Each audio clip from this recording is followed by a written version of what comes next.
It was crazy. My aunt, she had her own corner store, and my uncle, he worked at the paper company, but he would always, like come home, give my cousins stuff to sell Yeah. at their school. So he had the tablets, the notebooks, Mm. pencils, and stuff. Wow. So it was her grinding that way too. Yeah. Then my aunt, with her store, she was selling candy.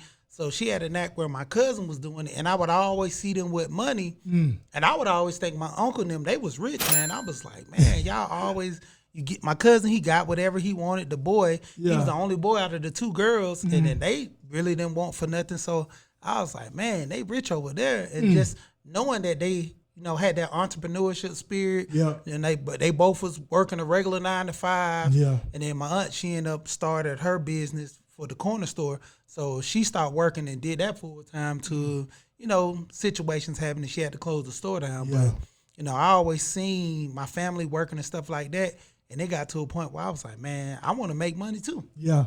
Being young, seeing it. Yeah. Yep. Yeah. Gotcha. So yeah, you was around that in your family. It was already doing things in regards to business. So that was a huge inspiration on you. Even though you started off with the stealing part, right?